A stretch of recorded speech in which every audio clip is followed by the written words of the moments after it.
Hey, how's it going, guys? Jackson Dabney from Dabneytech here. I'm joined with Jason Hunt from sci-fi4me.com. How we doing today, Jason? Good. Thanks for having me. All right, excellent. So I saw on your website it covers all different kinds of stuff. You know, you got films, horror, sci-fi, books, comics. That's a big passion of yours, huh? It is, yeah. We cover science fiction, fantasy, horror, and that includes any video games that are in that genre, tabletop, Dungeons and Dragons and Traveler and that kind of thing. Video games, comic books. It's been something that I've been interested in for a while. And this particular site, we got started in 2009. We just had our 17th anniversaries. It's a labor of love. Doesn't make any money, but we just keep going. Yeah, you found a way to turn your passion and keeping coverage and up to date on stuff that you care about into a way that you can share that with other people and spread the love. Can you share a little bit about how you got Sci-Fi for Me started? Well, it was kind of a snap decision on impulse. The Sci-Fi Channel in February of 2009, they announced a change in their brand to Sci-Fi, which is the new spelling with the SYFY, and everybody thought they were trying to get away from their core audience of 17 years, which was the science fiction fans. And I saw an opportunity then. Now this is back before Netflix was doing streaming. They were still handing out DVDs through the mail. And you had YouTube, and that was pretty much it. Nobody else was doing any kind of live video, well, any kind of online video. And I thought to myself, well, if we were to pursue the Sci-Fi Channel's audience, we wouldn't necessarily have to be a cable channel. We could be an online channel. I was thinking we could do something set up on YouTube or something. And that's kind of where it started, was this idea that we could do a sci-fi channel of sorts with entertainment programming and the news and the opinion, the talk shows, the various different mix of things. Basically take the Sci-Fi Channel, combine it with Starlog magazine and Wizard magazine, and put it all online. And that's where it started. And then, of course, not having any money and not having any resources, ended up, blog in a basement until we could expand it into something a little more substantial. So would you say that primarily you guys do reviews, or what is the core content creation that you spend the most of your time on? Yeah, the .com is generally reviews, book reviews, movie reviews, and then online video. We have a live stream, a regular show called Live from the Bunker, which just celebrated the 12th anniversary on that one. And we're getting close to 1,000 episodes. It's basically a combination news, talk, and interview program. So the first half of the show is, the latest news headlines in the genre, and my commentary and analysis and panel discussion if we have other people to come in and weigh in on it. And then the second hour, we generally try to have guests. So we'll do interviews. Author's got a new book out. You got an actor that's going coming into a movie, you got a filmmaker, something where we're having a discussion about a particular thing. Comic book creators, film directors, that sort of thing. And that seems to have worked pretty well. We've had a number of other shows that have been in production over the years, and I would like to bring some of those back.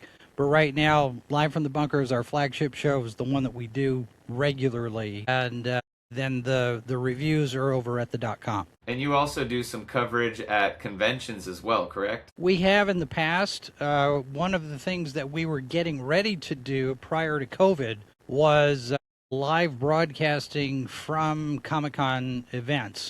We had done it at Worldcon when it was here in Kansas City. That's the place where they hand out the Hugo Awards. And then also we did it at Planet Comic-Con. And basically, the way I pitched it to the event coordinators was it was basically like a sporting event or a political convention where you have anchors in the booth and you have reporters on the ground out in the various different places. And we would have a number of people there, and we'd do reports on the various different panel presentations that were there, any interviews with people. And Worldcon was really the proof of concept. and that is a traveling convention, and they hand out the Hugo Awards there every year. But we managed to get ourselves a little block of space and set up the cameras and the lights, and people and this is an older demographic that goes to these literary conventions, and they were all looking at us like, what are y'all doing? It was like, we're broadcasting. It was like, what do you mean? It was, we're online, we're doing live TV. Wait, what? It was like they had to wrap their heads around this. It's like, yeah, no, we're live on TV right now. And once the light went on, they said, can we do interviews? Because, I mean, it's a convention full of science fiction authors. Sure, let's do some interviews. And we ended up doing 53 interviews in 3 days. And it was one of those things, was like, this works. We can do this. And then we did it again at Planet Comic-Con. And that was going to be the next model for us to go to various different places like San Diego Comic-Con or New York Comic-Con, or even some of the smaller ones, and do this same kind of thing. And then COVID hit and killed the whole thing. Because all the conventions sat there and goes, oh, we got this internet thing. We could do our convention online. And so they basically did the same thing that we were going to do, but everybody did it on their own. So we had to pivot a little bit. Yeah, so doing the live interviews at the cons isn't really the goal right now, and you said you're pivoting. So what's the pivot and the focus now? Right now, the pivot is we continue with Live from the Bunker. We're, like I said before, we're getting close to 1,000 installments of that. There are a couple of shows that I would like to bring back in the near future. One of those is a news wrap-up show we call Good Morning Multiverse. It was a Saturday morning show. It was a block of 3 hours where we just went through headlines for the week. And there's a couple of others, a Star Wars program, a Star Trek discussion program that we'd like to bring back. The logistics of those are gonna be determinant in when we decide that we can bring those back, because you got to have more people than just one person to do it. And in the meantime, we'll continue with the book reviews and the movie reviews on the website. And at some point, probably in the next 6 or 8 months, we'll put out a call to restaff the volunteers that help out and see where we go from there. With the conventions handling their own live streaming and some of their own press, is the value of Sci-Fi for me the personalities and the insights that you give about the conventions? Well, from the convention side of things, not really. I mean, the appeal of conventions is people going to see their favorite celebrities, William Shatner or Linda Carter or Lindsay Wagner, or that sort of thing. Or they'll go to see if they could score a rare copy of a X-Men book or a Spider-Man comic book or something. For us, the convention circuit, it was a way for us to get more awareness of what we were doing on the .com and the video. So it's basically now trying to find other ways that we can get the word out about Sci-Fi for Me TV and also sci-fi4me.com. So those two running in parallel. So now it's just a question of finding a new way to promote those things or grow the audience organically. A lot of it through word of mouth, because advertising and promotion costs money, unless you've got a lot of people that are willing to put out and say, hey, go check out this site, go check out this channel. And so we rely on that quite a bit more than I would like. But at some point we will likely get back into the convention circuits, whether we're attending it as press or if we get a vendor booth, some way of getting our name out there in the conventions as well. But right now we're relying a lot on word of mouth, social media, and that sort of thing to promote the channel. So as you continue to have these episodes going up to 1,000, that database of information of, say, if you have an author that someone's a big fan of, when they're looking for that online, it's a pretty high likelihood that if you've done an interview with them, it'll be one of the top results, and that's how you grow your audience? That's one of the ways, yeah. Recent example of that, James Tolkien, he was an actor, he played Principal Strickland in Back to the Future. He recently passed away, and as part of that, we said, in honor of James Tolkien, here's our interview that we did with him back in 2012. And so there are opportunities for us. Anybody pops up in the news, if a particular celebrity shows up in the news for some reason, hey, by the way, we talked to that person this convention here, here's the link. And the longevity of the channel, like you say, it does allow for that, because we do have a lot of people that we've talked to over the years. and they all have their own fan bases, and they're different fan bases depending on who it is. I mean, Joe Haldeman is going to have a different fan base than Cat Rambo, has a different fan base from Dave Levine, has a different fan base from Chuck Dixon, has a different fan base from David Gerald. Some of that's going to overlap, but you get to the different age demographics, different psychographics with the different kind of guests that you have, because people who play video games are not necessarily reading comic books, and vice versa. So as that show continues, we can pull from the deep bench and say, here's this interview from 10 years ago. Here's this interview. We've talked to tons of people. Aaron Gray, Adrian Barbeau, Gil Gerard, Denise Crosby, Walter Koenig. I mean, there's so many different people that we've interviewed, both on the celebrity side and on the author and comic book creator side. So there's a little bit for everybody.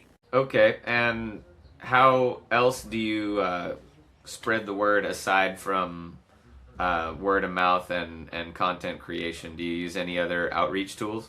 Not at the moment. We've had a few tests. We've experimented with some paid advertising on Facebook in the past that didn't really get us anything. The challenge with that is you got to spend a significant amount in order to see any measurable results. And at this point, we're limited in terms of what kind of resources we have.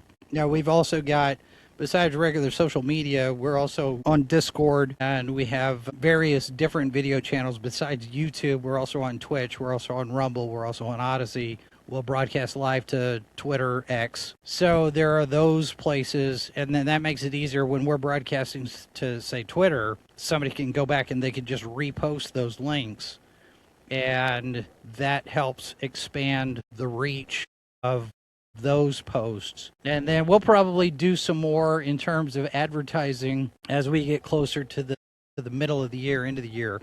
But a lot of that's going to depend on how our resources lay out here in between then and now, because it's just basically we're just kind of making it up as we go at this point. Right. So what would be the main way that you guys generate revenue? Right now, the revenue is coming mostly from Google ads. There's, the video ads that'll run in front of the YouTube videos. We will drop some in there. And we do have some accounts with affiliate marketing management companies, and that will allow us to put some display ads on the .com. Although traffic there is not heavy enough that it gives us any kind of measurable result, because you have the ad on the page, but in order to get any kind of affiliate revenue from that, people have got to click on it, and then after they click on it, they have to actually buy something. So there's a multi-step process there that doesn't really always follow through. So right now we're relying mostly on Google ad revenue. We do have some ad revenue that comes in on Rumble as well. One of the ways you said you guys are set apart is by the sheer number of relationships and people that you've interviewed in the past. With the current status of AI becoming more prolific and people being able to write copy and write reviews at a much higher rate and much easier than they were before, how do you plan to make Sci-Fi for Me be set apart from the rest of these other fly-by-night media companies that seem to be popping up every day? Well, there's, like you say, the fly-by-nights. Those are not going to last very long. I don't have any real concern about the ones that just show up overnight and then they disappear in the next 6 months. The biggest competitor, I guess you could say, for us are the corporate-owned sites. IGN, Gizmodo, Nerdist, all of those are owned by big corporations now. A lot of times they'll end up sounding the same, even though they're owned by different companies. Their objectives are the same. And ours, one of the things that I try to emphasize whenever we're talking about what we do and how we do it is that we're not owned by any kind of corporate media. We don't have that kind of obligation politically, ideologically, business-wise.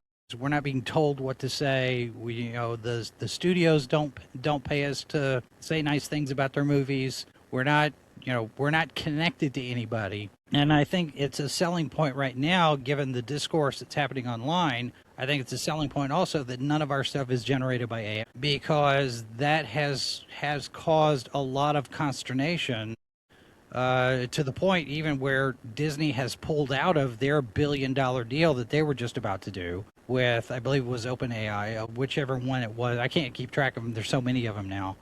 But it's a challenge to sit there and go, okay, well, is this AI or is this real? The danger with AI, with generative AI, is that if you have the right tools in that realm, in that sandbox, you can make anybody do anything, and that's a real danger. And it's something that Sam Witwer talks about. He's an actor at Hollywood, and he said, if you're an actor, you need to own your data. You need to own your scan, because in this day and age where you can do face replacement, you can do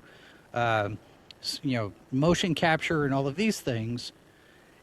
It's a risk. I could sit there. We saw these things from this Chinese one here a while back called, what was it called, Sea View or something. It was whatever the new one is, the one that had Brad Pitt and Tom Cruise fighting on a rooftop. Sea Dance. Sea Dance, yes, thank you. And everybody looked at that and they went, "Holy crap!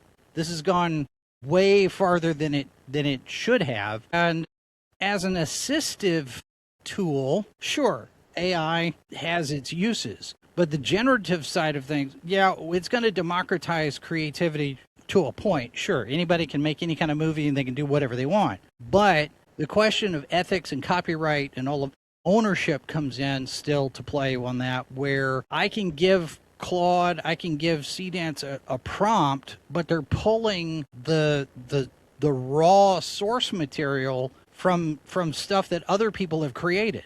And it's not the same thing as like a fair use kind of situation. You're taking somebody else's work and creating something new out of whole cloth with it, but without that other work, you don't have your piece. And a lot of concern online now centers around who owns it, but also the ethics of what you do with it. And so when we sit there and say none of our stuff is generated by AI, I think it gives us a little bit more, I don't want to say legitimacy, but it appeals to a certain cohort of people online who are looking at all of this stuff and you don't know what to believe. But we can sit there and go, we don't use AI to, none of our stuff is generated AI. We don't do it for thumbnails. We don't do it for articles. Yeah.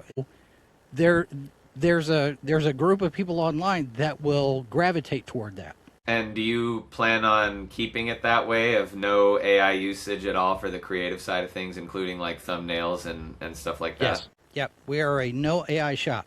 Like I said, I mean, AI, if you want to collate data, you want to organize your spreadsheets, you want to, sort through your email lists and that kind of thing. Okay, fine. You can use it for that. Generate weather forecasts for 30 cities that are having conventions on Saturday the 12th.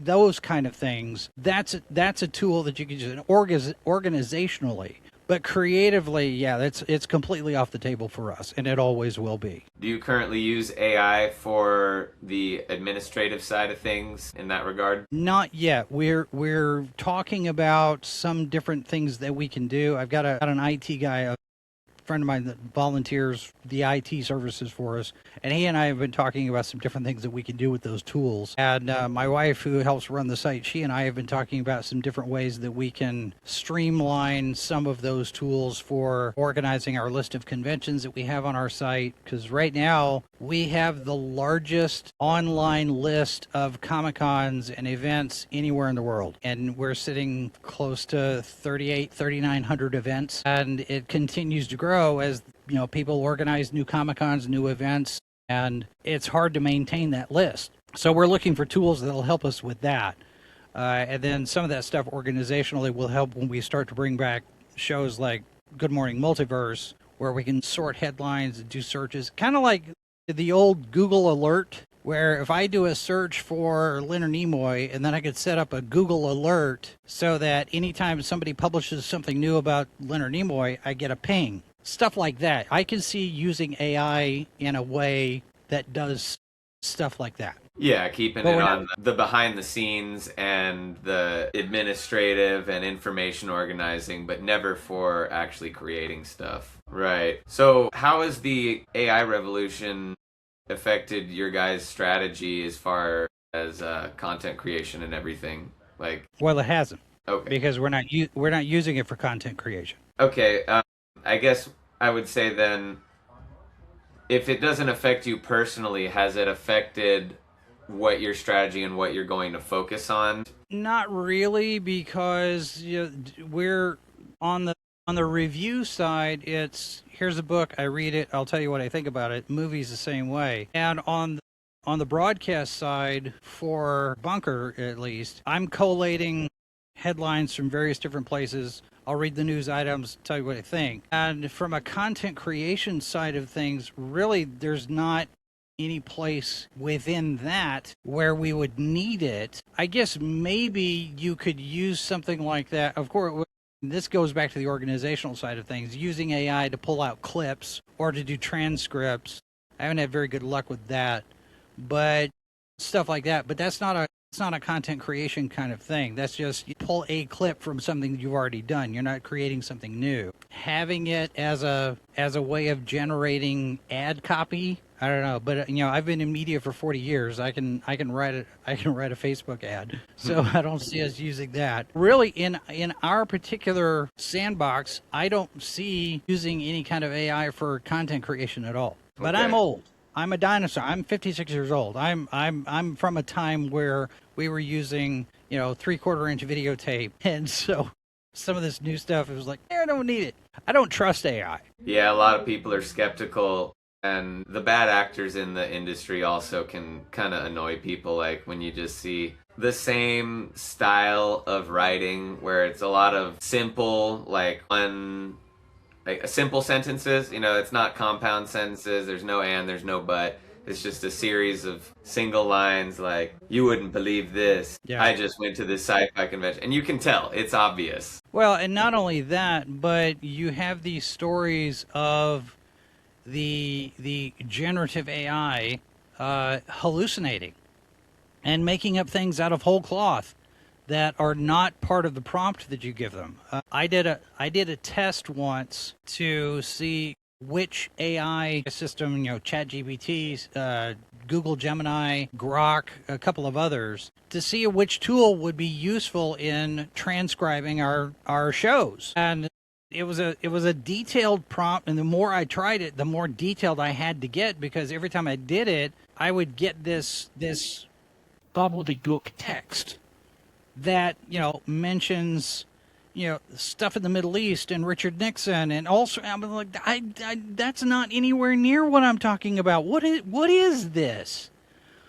And I was like, no, I want a word for word. Grok was the worst of them, because Grok, here's the URL to the video, and I just need a word for word transcription of what's being said in this video. And twice he pulled from a different video altogether that had nothing to do with us and didn't transcribe it properly. It was like, no. This is the URL. This is what the video's called. I just want a transcription. And Grok couldn't even do that. I think the fourth time I tried it, it got the right video, but it hallucinated all sorts of stuff that I never said in the show. So I was like, AI is not going to be something that I could use for transcriptions even. What would you say is like the most difficult part of running this business currently, AI or not? The time management. And that's one of those things where you're managing time, you're managing resources, because my to-do list, both on this business, the other business I have, the stuff I got at home, being a caregiver for my wife, she's recovering from back surgery.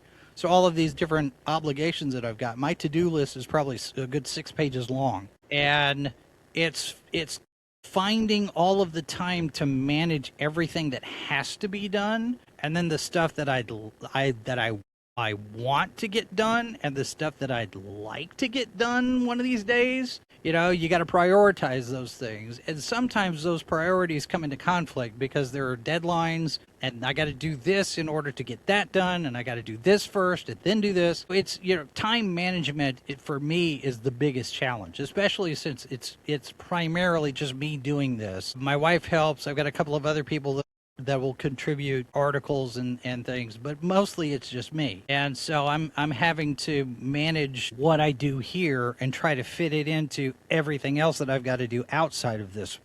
So what would you say is like the most time consuming aspect of the business? Well, for me, it's show prep and the gathering of information, going through emails, going through different websites, finding the news headlines, distilling it all down. Because you got to read all the articles, you got to know what's being said, what's being reported, and then you got to do your analysis, your discussion. The show itself is fairly easy to do. I mean, I've got my control panel in front of me. I have the whatever articles that I've got pulled up on one screen. I've got the active live chat in another screen. All of these different things here on my screen. It's the prep that takes the most time. And then after the show is done, then you got to do some stuff under the hood to, make sure that it's all transcoded properly and it's got to be saved, and you got to make sure that all of the links are there and all of the notes are in there. So there's a little bit of stuff to do on the back end, converting the video from live to a recorded thing. But yeah, for the most part, it's gathering all of the information, all of the news that we're going to talk about that day. Is that an aspect, or are there other aspects of the business that you could see that AI would be able to eliminate some of the heavy time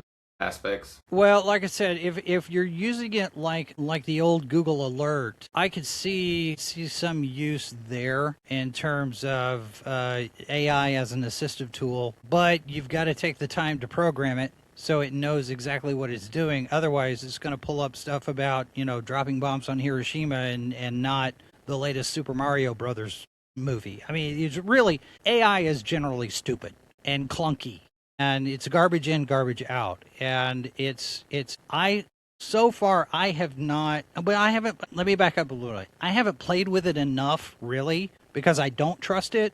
But the little bit that I've done has proven it to be unreliable to the point where I don't want to play with it anymore. I know if I did it, and if I spent more time doing it and figured out the prompts and how to actually massage this to get the right data, I could probably get something that could work. But I don't want to spend the time to do that, because that's time that I could spend actually doing it myself. It's the law of diminishing return, trying to is. set up something to do something when you could just do it yourself. Yeah, because it's going to change.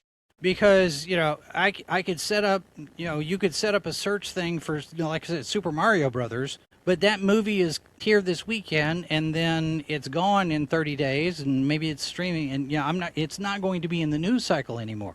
The next movie will be, and the next book, and the next author, and the next actor.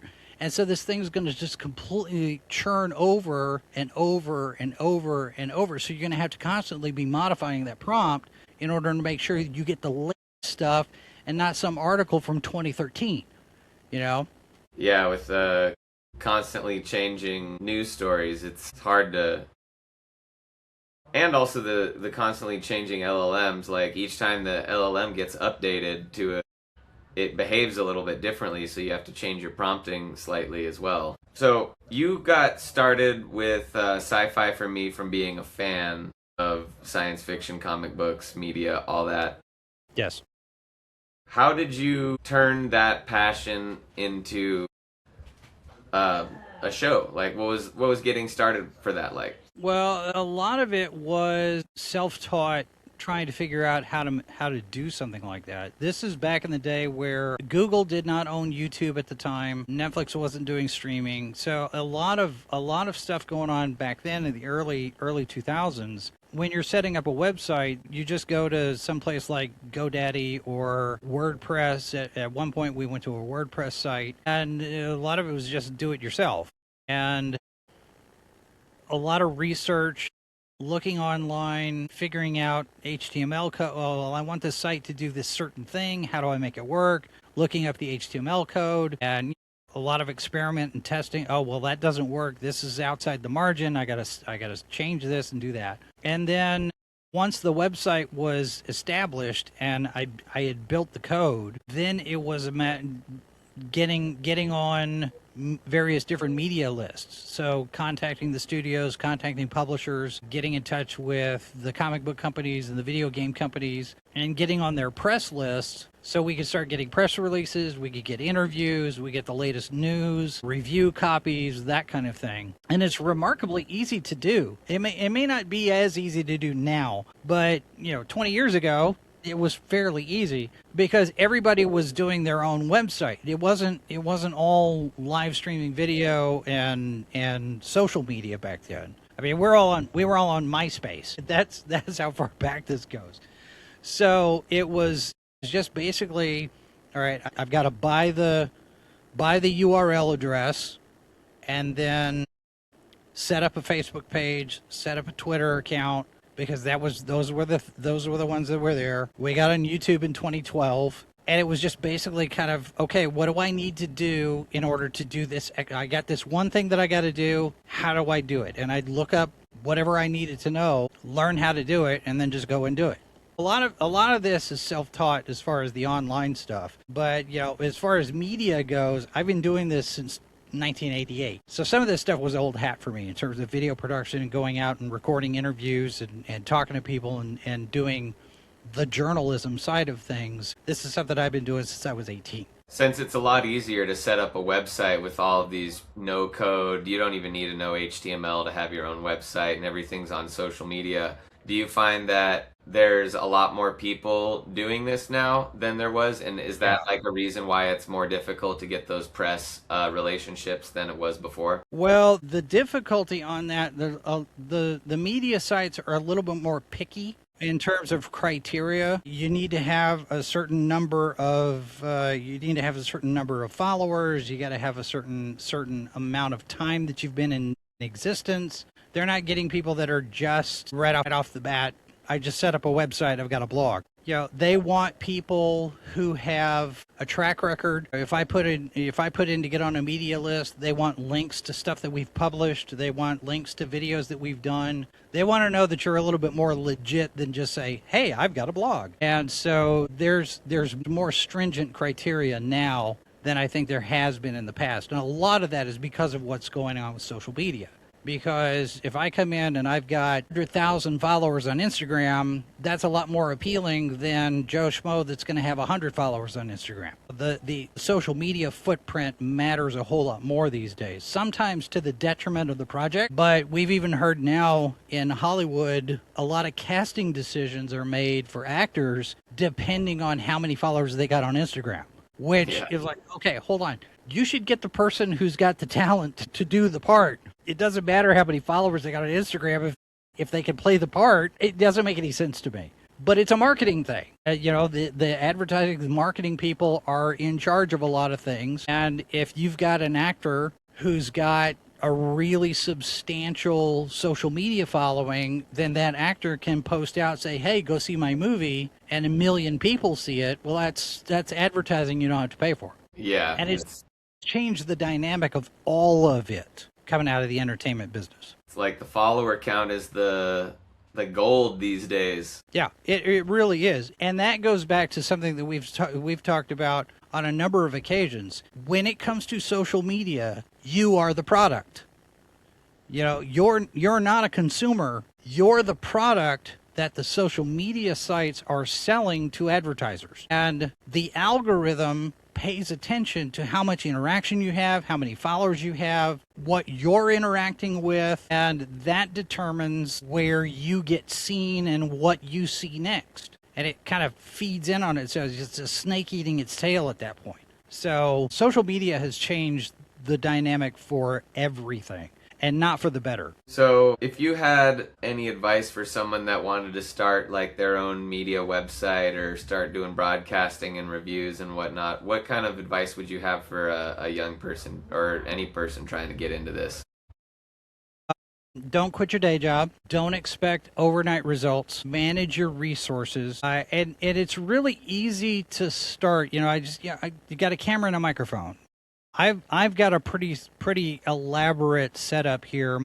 but my rig has evolved over the last 30 years, multiple monitors and the computers and all of that. But if you're just starting out, really the only thing that you need is a decent microphone and a camera, say if you're going to do YouTube or TikTok or Instagram or whatever. But you're going to be limited by what resources you have. So, you need to save up some money, invest in yourself, invest in your education on not just that one thing that you want to specialize in online and be, the next influencer on tennis or something.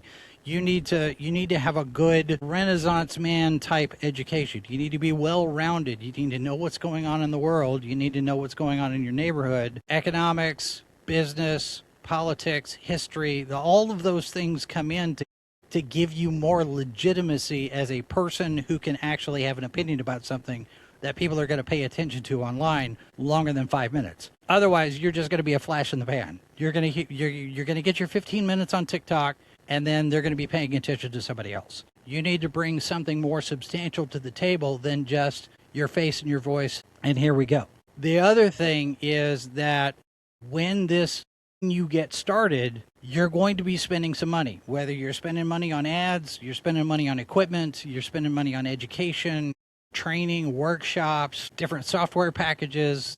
You've got to be ready for that and sit there and go, okay, well, I wasn't planning, because websites cost money. We pay licensing fees for the music and for stock video that we use in our productions. We pay for expanded memory on our email. We pay for a mailbox. I mean, there's all of these different things. All of these expenses start to add up as you go through. You got to pay for your URL registration, your .com or your .org or whatever. You got to pay for that. You have to pay for the hosting fees for where the website lives. All of these different things are like, oh, nobody told me all this was going to cost money. You have to be ready for that. So it's basically, it's gathering resources, start small, but start. If you feel like you've got something that you can contribute into the space, go ahead and start. But manage your pace. Don't just jump in and decide, well, hey, we're gonna steal all of the Sci-Fi Channel's audience in a month. That didn't happen. How long was it that you were in operation before you started turning a profit on this? 15, 16 years. But we're not turning a profit. We'll be clear about that. We're not turning a profit. I would say we're probably in the break-even point at this point. We're doing maybe about $150 a month on Google revenue, and that covers expenses like the mailbox and the hosting fees and that sort of thing. But we're nowhere near making a profit yet. Hey, break even is better than the red. Yeah, well, that's true. And at some point, see, one of the things that I've had as a goal is to get this to a point where I could actually create jobs with it and not have to rely on a volunteer staff, but have people that I could pay to do this kind of thing. Yeah, we love to do it, but we'd like to get paid to do it because that makes it better. Plus, it also brings a little bit more accountability to that, where if I've got somebody who's late with an article, volunteer, there's not a whole lot I can do. Okay, you're late to the article. You're late with the article. I need it. But if I'm paying you, I can say I need it by Friday at 2:00. That kind of thing. And one of these days, maybe, who knows, we'll start making a profit. I can start paying people. But I've kind of put that on the back burner for now. So we frequently have made the joke that Rich Uncle Otto is still out on walkabout. When he gets back, then we'll be all set with everything that we need. But he hasn't come back yet. So what would you need, like, financial wise, or how would you acquire the finances in order to have that, in order to turn this into paid jobs for people? Well, I've debated that. We've talked about looking into entrepreneur grants, small business loans, that kind of thing. I would hesitate to do any kind of a loan for stuff like that. Savings accounts, put just setting money aside, getting some equity investors. There's a lot of different ways to go about doing it. Part of the challenge with that is that if I were to go outside to other people and say, please give me money, then I give up a little bit of control over what we do. And there's a danger to that. And we see that with all of these corporate owned sites now. Stuff like Nerdist Geek and Sundry, they all started out as independent sites, and then they got really popular, and Legendary bought them, and now they're owned by a corporation, and you can't tell them apart. And that loss of identity is something that concerns me. So anytime you sit there and talk about, oh, well, you could go make this presentation to these business people and get these investors and da da da, ways the discussion ends up being, you get these investors and you build up the business and then you sell it and make money. I was like, well, I'm not going to sell this. That's not part of the plan. You know, you can give me money, I can build this up, and it makes a profit. I can pay you back, but I'm not going to sell it. Okay, fine, that gets me money, but this is what I do. This is what I enjoy doing. Why would I give it up? You know, that's never made any sense to me. It's the same as like a record contract. Like once you sign the deal and you have outside investors, then you're also beholden to them for the relationship and keeping the operation afloat. Last question for you. Is there anything that you'd like to share coming up that Sci-Fi for Me's got going on, or anything you'd like to promote before we wrap it up? No, we don't have anything specific. We are going to lean into more members-only streams here in the next few months. We're in the middle of doing a rewatch on Babylon 5 that we're working on. We've also are getting ready to do a rewatch on The Greatest American Hero. And then, of course, we've got our 1000th episode of Live from the Bunker that's coming up here in the next 30 to 40 days. So, you know, we're kind of gearing toward that. And then after that, we'll kind of see where we go from there. Different conventions we're taking a look at and seeing if there's anything that makes sense to go and visit. But right now, we're just kind of maintaining our pace because, you know, like I said, my wife's recovering from her third back surgery in the last 9 months. So caregiver duties take up a lot of time for me right now. You know, it gets back to managing resources and managing time. And once we get past all of that, I think we'll be in a better position to start thinking about, okay, what do we do next? Whether it's bringing back shows or creating new shows or doing something new with the channels that we've got, adding some more essays and think pieces. We just started getting active on Substack, so we're going to be investigating more there. So there's some different things to discuss, but that we got to get past certain health things, medical stuff first. And then we can kind of breathe for a second and, okay, now we go to the next thing. You mentioned members-only streams. What are some of the exclusive access that the members-only streams have? A lot of those are just primarily reviews. A lot of times we'll do like members-only, members first on YouTube, where, you know, it's early access to certain shows, certain discussions about things. I've done some book reviews, some movie reviews that way. Like I said, we're going to do a rewatch. My wife has not seen The Greatest American Hero, so we're going to watch that and discuss it and get her reaction to it.